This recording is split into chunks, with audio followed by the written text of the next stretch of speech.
জ্বালায় যে চুরি করবে, আল্লাহে তার হাত কাটার কোনো অধিকার রাষ্ট্রের নাই। আগে তার পেটের খাবারের যোগান দিতে হবে, হালাল রুজির পথ খুলে দিতে হবে। রুজিতে অক্ষম হলে তার দায়িত্ব রাষ্ট্রকে নিতে হবে।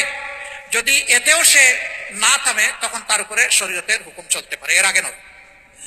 অনেকে মনে করে যদি কোরআনের আইন চালু হয় তাইলে বোধহয় এক এক করে লক্ষ লক্ষ মানুষের হাত কাটা যাবে। না তো, সারা রাষ্ট্রে দুইজনের হাত কাটা গেলে সবার কান খাড়া হয়ে যাবে। তবে হ্যাঁ, হাতটা যেন কোনো গরিবের কাটা না হয় সেই দিকে খেয়াল রাখতে হবে।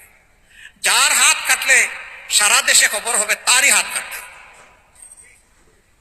তবে আমরা এটা চাই না যে একটা মানুষের হাত কাটা যাক, আমরা চাই সবাই সৎ হয়ে যাক, অতীতের সমস্ত গুনাহাতা ভুলের জন্য তওবা করে ভালো মানুষ হয়ে যাক।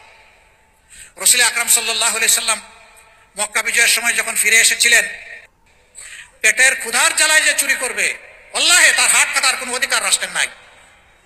আগে তার পেটের খাবারের যোগান দিতে হবে, হালাল রুজির পথ খুলে দিতে হবে।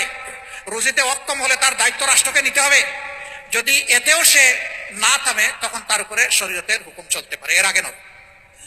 অনেকে মনে করে যদি কোরআনের আইন চালু হয় তাইলে বোধহয় এক এক করে লক্ষ লক্ষ মানুষের হাত কাটা যাবে। না তো, সারা রাষ্ট্রে দুইজনের হাত কাটা গেলে সবার কান খাড়া হয়ে যাবে।